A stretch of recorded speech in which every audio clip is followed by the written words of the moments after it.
the remote countryside of Bavaria, Germany, stands a small, isolated farm called Hinterkaifeck. The farm's isolation is central to its grim story, which unfolded in the early 1920s.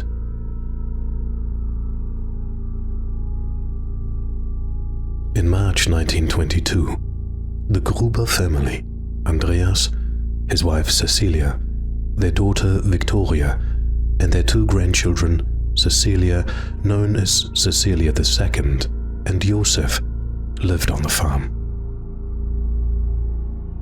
The family was described as poor, but not impoverished, living a relatively solitary life on their 100-acre farm. Andreas was the patriarch of the Gruber family. A farmer by trade, he was known to be a stern and somewhat isolated figure.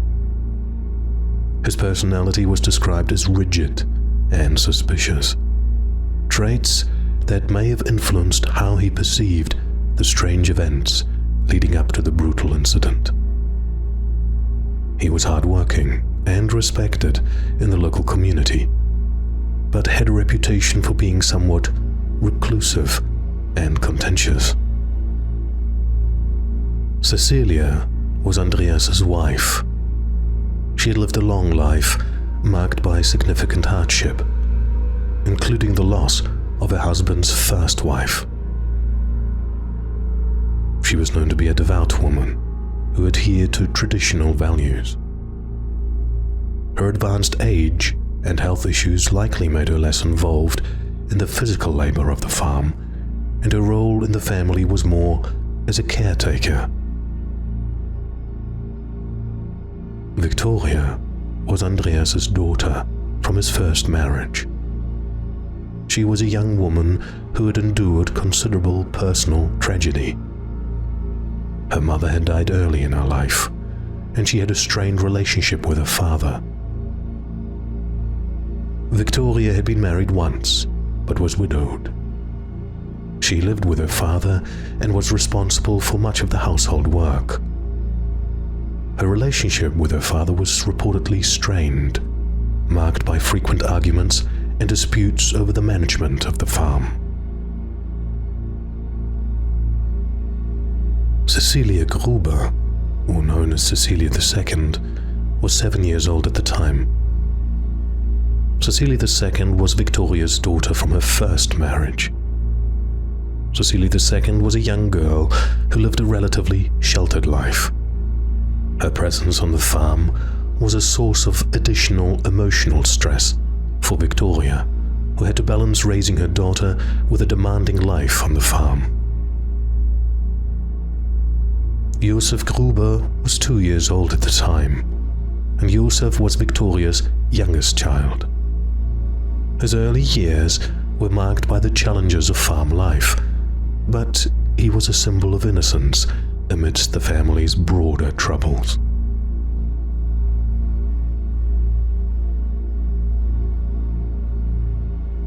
The Grubers had a reputation for internal conflicts.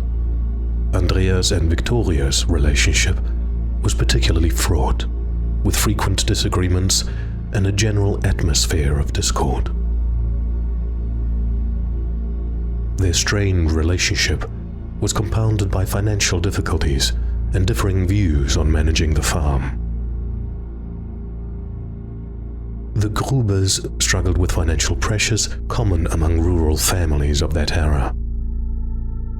The farm was not particularly prosperous, and the family's financial troubles may have contributed to the tension within the household. Andreas's insistence on traditional methods and reluctance to modernize the farm might have exacerbated the economic difficulties.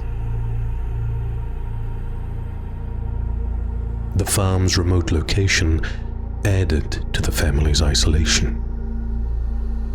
The Grubers lived a solitary existence with few visitors and limited social interactions.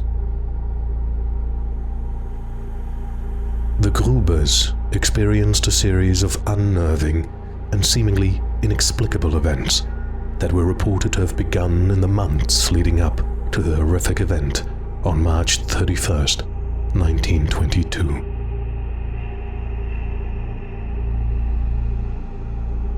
Six months prior, the family maid had quit. It has been widely claimed that her reason for leaving was that she heard strange sounds in the attic and believed the house to be haunted.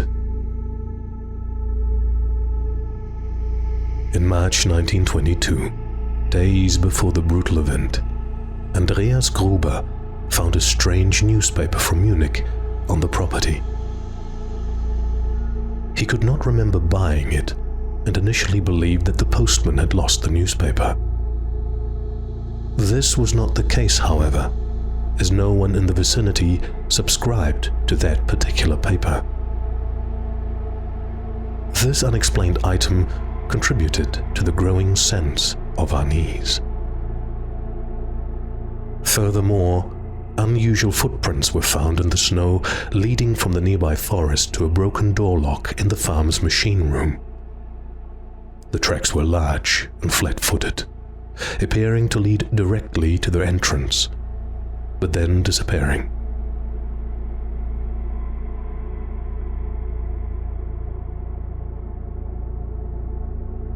Later, during the night, they heard footsteps in the attic. But Gruber found no one when he searched the building. Although he told several people about these alleged observations, he refused offers of help, and details went unreported to the police. According to a school friend of the 7-year-old Cecilia Gabrielle, the young girl reported that her mother Victoria had fled the farm the night before the act after a violent quarrel, and only hours later had been found in the forest. The Grubers' behavior came increasingly suspicious. They started to lock their doors more frequently and took additional precautions around the farm, reflecting their growing sense of fear.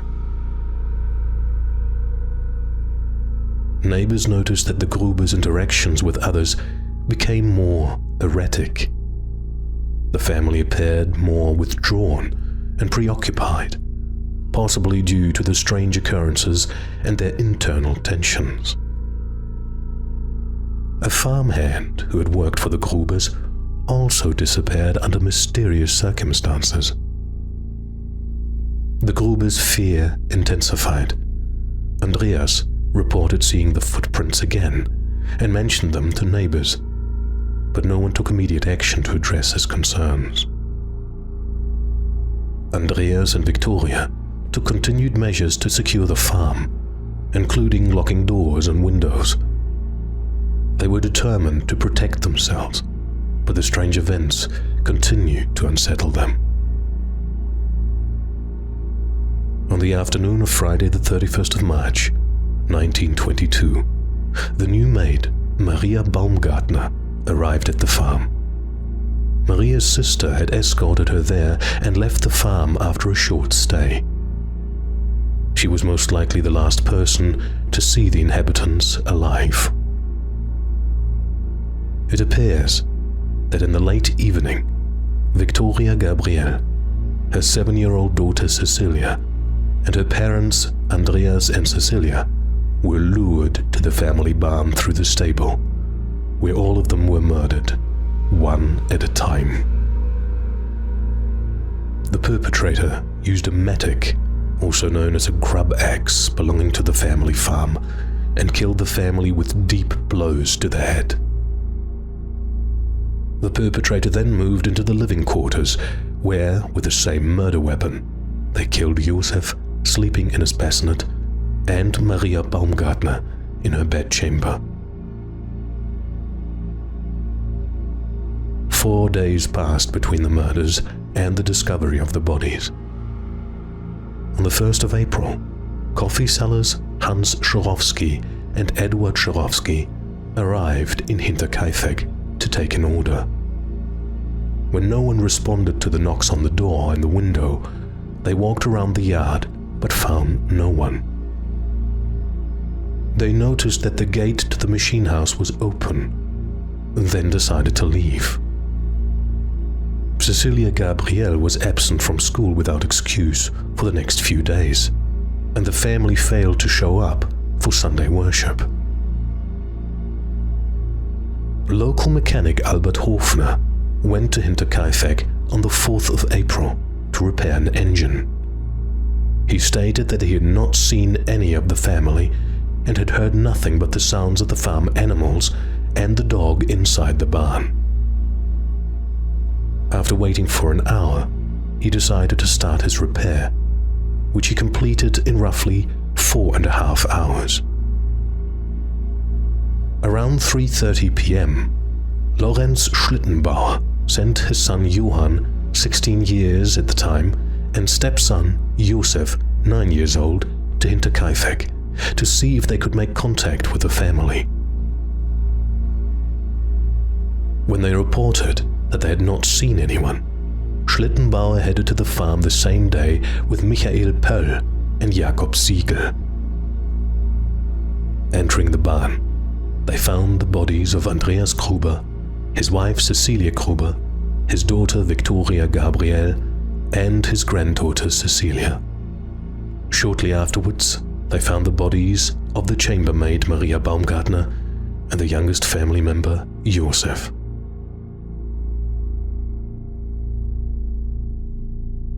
Inspector Georg Reingruber and his department investigated the killings. Initial investigations were hampered by the number of people who'd interacted with the crime scene, moved bodies and items around, and even cooked and eaten meals in the kitchen. The day after the discovery of the bodies, court physician Johann Baptist Aumüller performed autopsies in the barn. It was established that a mattock was the most likely murder weapon, although the weapon itself was not found at the scene. Evidence showed that the younger Cecilia had been alive for several hours after the assault. She had torn her hair out in tufts while lying in the straw. The skulls of the victims were removed and sent to Munich for further examination. First suspecting the motive to be robbery, the police interrogated traveling craftsmen, vagrants, and several inhabitants from the surrounding villages. But they abandoned this theory when a large amount of money was found in the house. It was clear that the perpetrator had remained at the farm for several days. Someone had fed the cattle, consumed the entire supply of bread from the kitchen, and had recently cut meat from the pantry. In the inspection record of the court commission, it was noted that the victims were probably drawn to the barn by restlessness in the stable, resulting in noises from the animals. A later attempt, however, revealed that at least human screams from the barn could not be heard in the living area. On the night after the crime, 3 days before the bodies were discovered, the artisan Michael Plöckel happened to pass by Hinterkaifeck. He observed that the oven had been heated by someone. That person had approached him with a lantern and blinded him, whereupon he hastily continued on his way. Plöckel also noticed that the smoke from the fireplace had a revolting smell.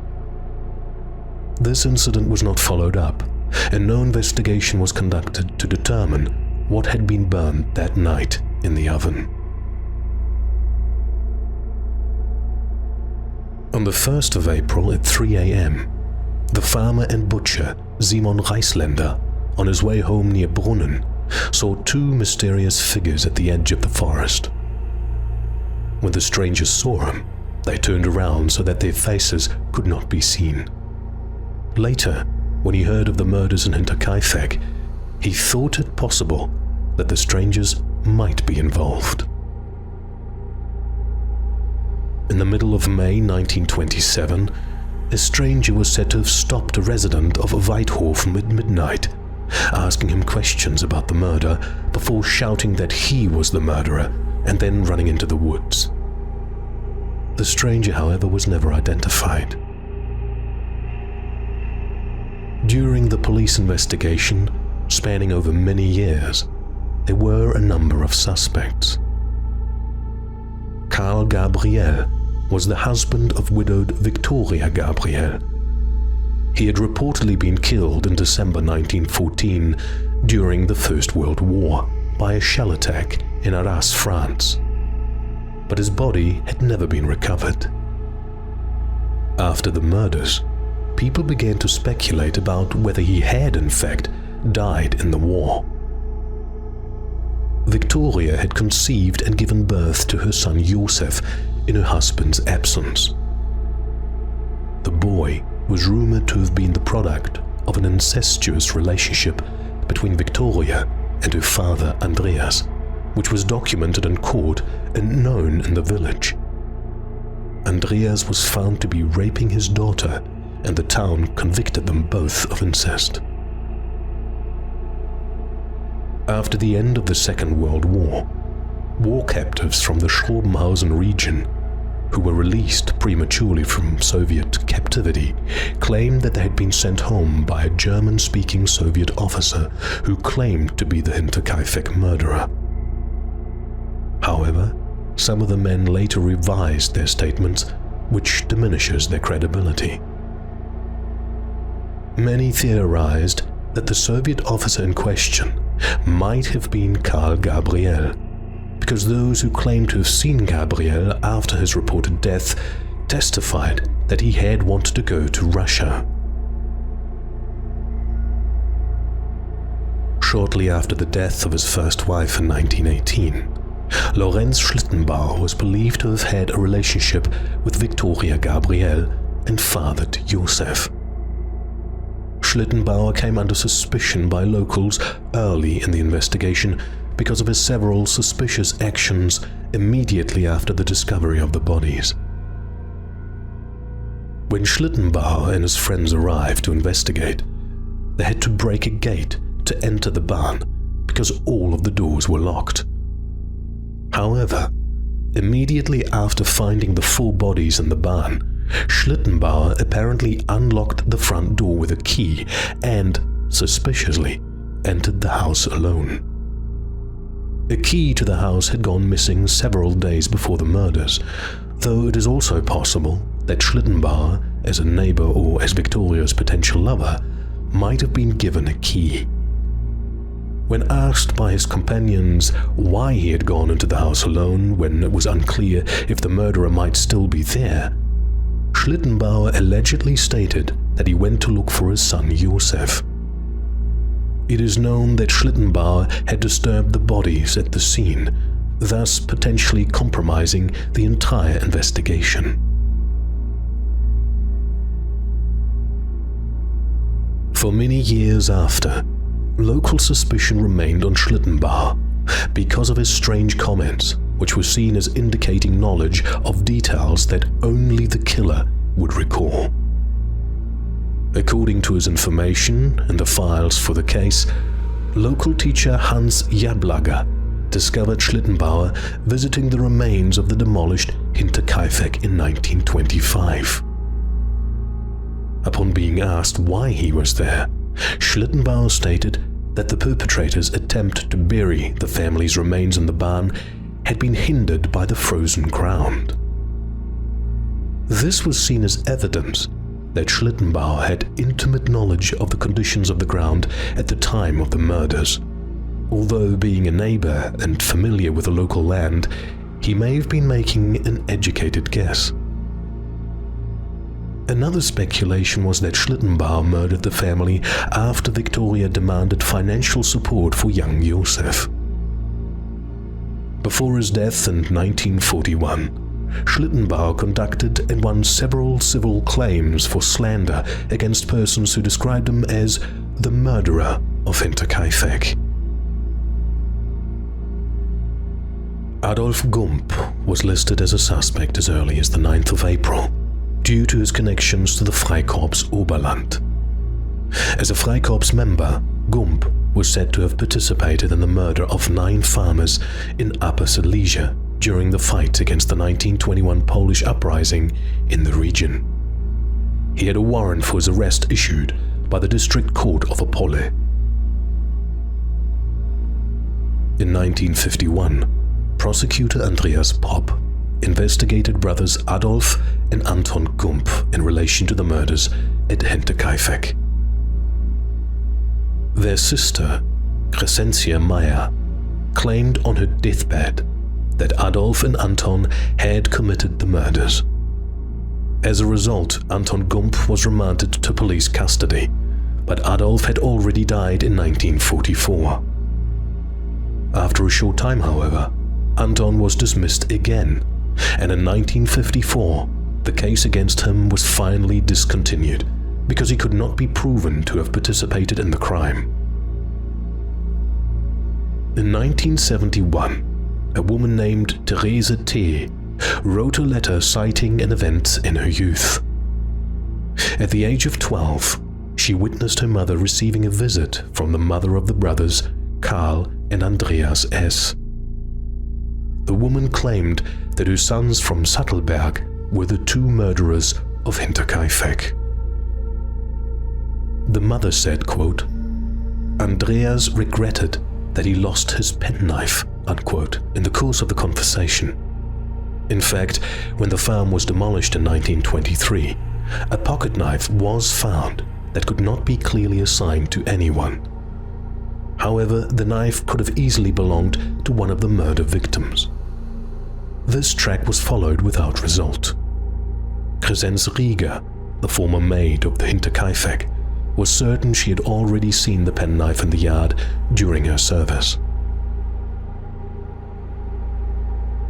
Peter Weber was named a suspect by Josef Betz. The two worked together in the winter of 1919 and 1920 as laborers, and they shared a room. According to Betz, Weber spoke of a remote farm, Hinterkaifeck. Weber knew that only one old couple lived there with their daughter and her 2 children. It is likely he knew about the incest between Gruber and his daughter. Betz testified in a hearing that Weber had suggested killing the old man to get the family's money. When Betz did not respond to the offer, Weber stopped talking about it.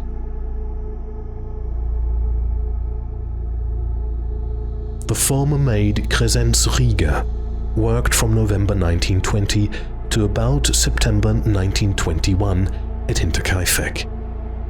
She suspected the brothers Anton and Karl Bichler to have committed the murders.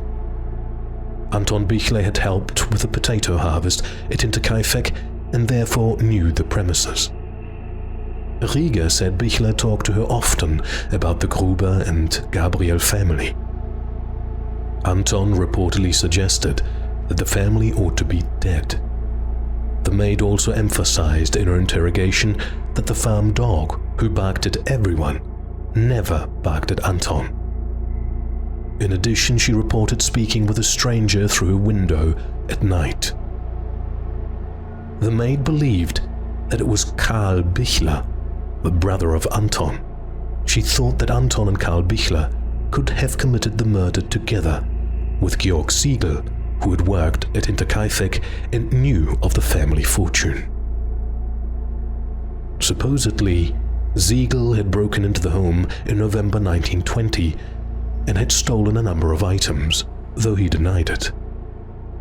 He did state that he had carved the handle of the murder weapon when he was working at Hinterkaifeck and knew that the tool would have been kept in the barn passage. The Thaler brothers were also suspected, according to a statement by the former maid Crescenz Rieger.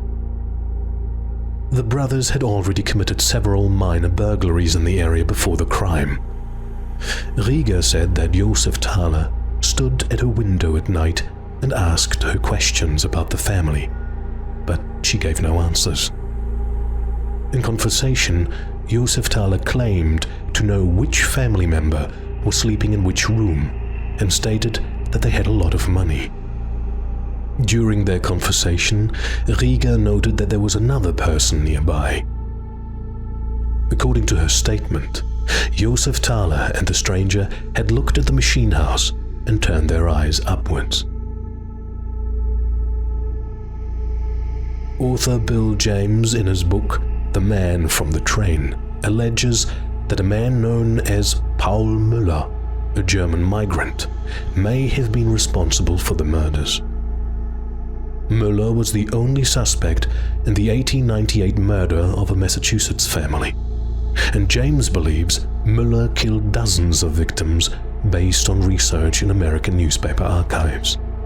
The Hinterkaifeck murders bear some similarities to Müller's suspected crimes in the United States, including the slaughter of an entire family in their isolated home, use of the blunt edge of a farm tool as a weapon, a pickaxe, moving and stacking bodies of the victims, and the apparent absence of robbery as a motive.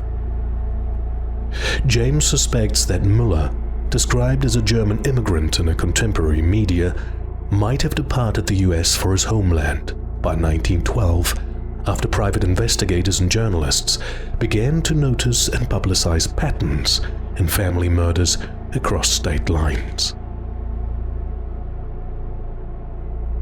Despite repeated arrests, no murderer has ever been found, and the files were closed in 1955.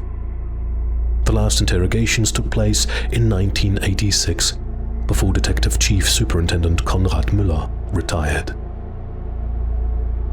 Despite numerous investigations, suspects, and countless theories, the Hinterkaifeck murders remain unsolved. The farm was eventually abandoned, and the property fell into disrepair. Today, a small memorial stands where the farm once stood. It's become a symbol of the unresolved and macabre, a place where the shadows of the past linger, haunting anyone who dares to remember the horrific events that transpired there. The Hinterkaifeck case remains one of the most unsettling mysteries in true crime history. A brutal reminder of the dark and inexplicable forces that can sometimes lurk just beyond our understanding.